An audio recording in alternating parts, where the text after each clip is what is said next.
Hey guys, and welcome back to my SuperCoach team reveal and I guess review as well in the same part, reviewing round 3, previewing round 4 of the season, in which we have, I guess, no buys this week, which is a good thing. It is gather round, so we do get a lot of games.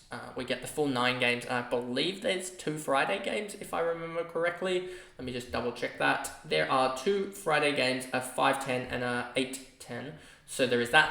But before we get into this recap as well as a preview, remember to like and subscribe, turn the notification bell on so you know when I upload, and let's get into the recap.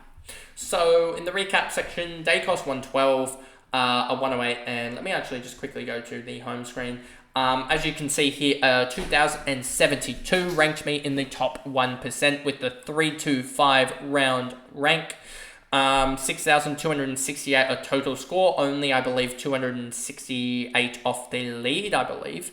And team value 11,221,000. That is a very, very, very healthy amount.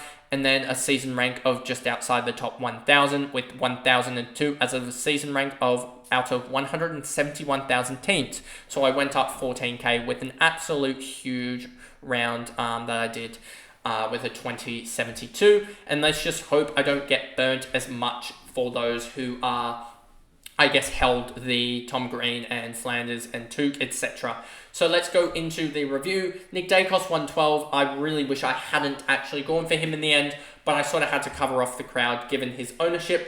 178 break even. I'm going to hold just because I'm pretty much limited with my trades. Harry Sheasel 128. Yeah, pretty happy about this, to be honest with you. And yeah, he's gone absolutely huge and every game, and it looks like he should have some good matchups, so there is a potential VC here. I may just put the VC on him at the moment. Wangane Malira 91 in a game where he couldn't touch the ball basically because Bonner was turning it over so many times. Not too disappointed. I think now that they realise that Bonner had a shocker, they'll get it into Wangane Malira's hands more, and that should help him score pretty well. Elliot Yo 82 thought he got pretty much stiffed by the champion starter a little bit by his efficiency, but then again it is SuperCoach and you can have games where you score 108 in fantasy and then 82 in SuperCoach. So I think he's fine and he will keep on making some cash. He's currently break even of 73, so yeah, he will make some more cash in my opinion. Projected to make another 9k. Then you have D'Ambrosio. Still got a 13 break even after a 68, so he's projected to make another lot of cash. And yeah, he could easily go back with dry weather footy. He should be able to score again really well. Caulfield just doing this to potentially have the VC loop option to captaincy him through taking Zach Williams' score. Even though I want to potentially take Howell's score, there is... it would either be a VC on Sheasel and have the ability to take Howells or Williams, or VC on Heaney and captaincy on someone else. So I may actually change that Sheasel one to a Heaney VC. So that is the back line, but and I don't think anything changes from the back line in my trades. Bont, Butters, they're doing well. Even though Bont had a stinker of a round only getting 16 touches, he still ended up with a 110. Butters had a stinker as well, but ended up with a 98, so that's fine. Jack Steele, a 126, and a really good game for him. Just hoping he can get a game where he has a really good efficiency, because that'll be the big difference for him. And if he can get a really efficient game, he can get a massive, massive game of like a 150 or a 160. Ollie Wines, 96 and is a trade out now, and we'll get to that in the I guess the preview section and what I'm thinking about. Bonner, he did what he does best, and yeah, so he is 326k now and is a potential dropping, which would suck, but yeah, let's hope that he's not. Roberts, McKercher, Sanders doing their job.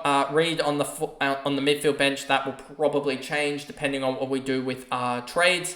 Sharp as well, just making cash. Jai Clark as well, making some cash now that he's got that break even set, which is good. Max Gorn, 177, and he's going to make a lot of cash. 78 break even, he should beat that. And yeah, he's projected to just make cash and cash and cash. Brody Grundy plays West Coast, has a 72 break even. He could go absolutely nuts against West Coast with a lot of hit outs to advantage. So I reckon that'll help him a lot. And I'm projecting a big score. It could be a massive score against the likes of a Bailey Williams and ruck. Livingston cannot really use his loophole option just because they're playing Isaac Heaney, and the Heaney I want as their VC. As you can see, Cadman was the captain last week as we took the Gawn VC of 177, so that's how I got to the 2072 score most likely. Well, mostly based on a massive captaincy score, as most people had the Bont, they had the Butters VC into a Bont, I believe, and they lost 67 points to me through the captaincy alone.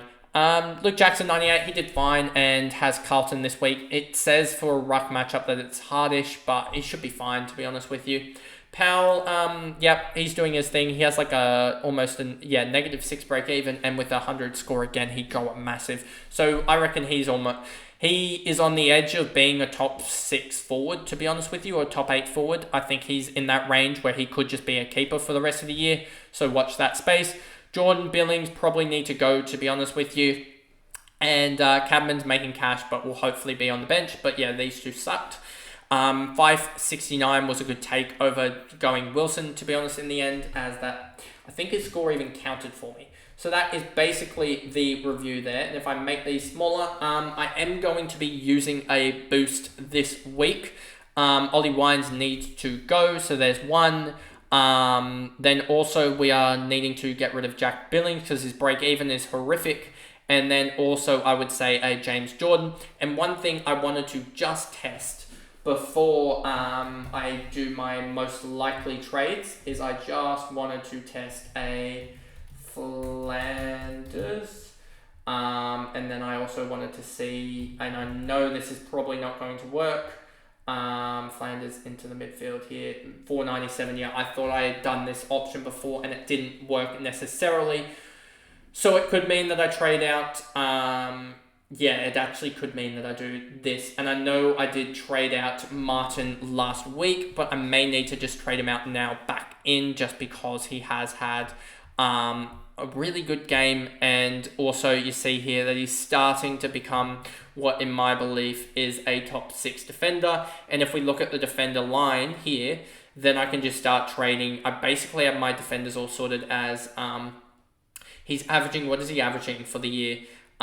He is averaging 97 for the year, and I think he can only pick that up, to be honest with you.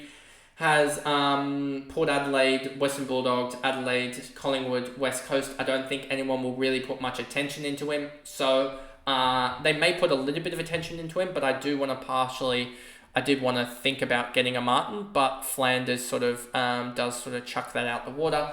So if we go here, we do go like, say, a Martin. And then we go to the forward line here, and we go here then, and I go players I can afford. You'll see here that the best ones are sort of already taken, and I'm not going to go for a Jane Zorko, to be honest with you, as I think that's just solely an injury waiting to happen.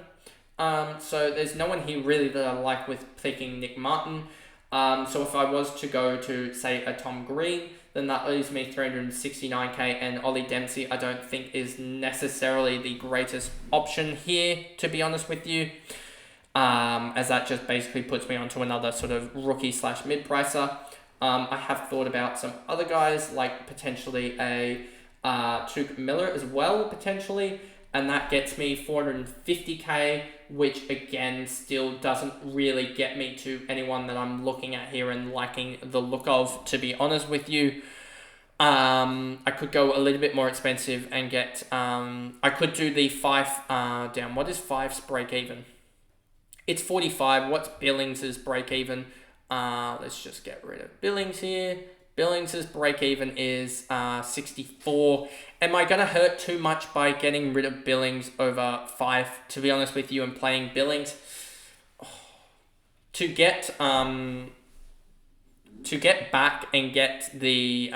because the other trade I was thinking about, basically, to put it simply, was if I do this and do this, the only other trade I was thinking about, so I may actually put a poll up when I do this, and the only other trade was getting Flanders and then also Mackay in as well. And that sort of works out like this. And then I have 27k left over, but Mackay is a very, very risky option there, I guess. So if I was to do that, I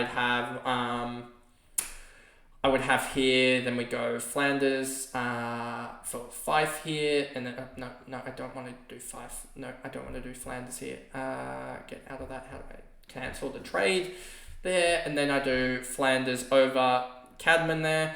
And then I play like a Sam Darcy or something like that on field. I could also do this here, and then play a Nat Fife on field. But Sam Darcy has been doing ruck work as well. And they did play, who did they play? They played West Coast Eagles and he put up a 54. Plays Geelong with only like one. I think I'd just play Nat Fife, to be honest. This is glitching out a little bit. Let me just do this and hopefully it doesn't glitch out anymore. There we go. So you'd have all that there and you'd have a pretty stacked forward line and then a midfield, as I put in the sort of my my Twitter, that my midfield would be pretty bare, and that would be sort of the lineup that I went for. And if I was to do the different trade here, if I was to get Billings and then also trade out Kai and Flanders, there we go. And then I could go to and then also trading out, where is he? Fife as well, I believe. There we go. I'd have that, and then I could go, as I said, the Flanders and down Flanders is there already, surely. I am confused. Flanders out there. So then I'd go down put Darcy Wilson in there for a second, and get the Martin pick here. And then that would be that sort of trades there done. So that would be also another option, is Martin in the midfield. And then I just have to play someone else on field here. I'm looking at it here. And I can just play Reed on field over Darcy Wilson, to be honest. That's probably what I would do, to be honest with you, is play that combination there. So I don't know which one's necessarily better. I will probably put a poll up for which one I want on Twitter, so you can respond to that one. But yeah, backline stays the same, midfield pretty much the same outside of Martin or a what would it be, sort of think of a Flanders in this spot as well, even though he cannot go in that spot at the moment. But think of a sort of Flanders and Mackay, or a Flanders, Mackay and Billings, or a Billings and Martin, or a Fife and Mackay route is basically the thought process there. And yes, it does sort of look bad that I did go Martin out and then Martin back in, as he did actually make cash, I believe, in the end. He made 4.5k, so I traded him out to Ollie Wines, who made a little bit of cash anyway. But yeah, Martin should be making some cash, I would expect, over the next little bit. It looks like he's projected to make a little bit of cash. And yeah, so we'll see on that one. We'll see what the community sort of thinks with Nick Martin. But yeah, that pretty much is the video there. I don't have much else to, I guess, talk about in regards to the all of the trade potential options. So yeah, that is the video, and I guess I'll see you guys in the what is it now? The predictions video, the tips for round 4, and I'll see you guys in that video. Bye guys.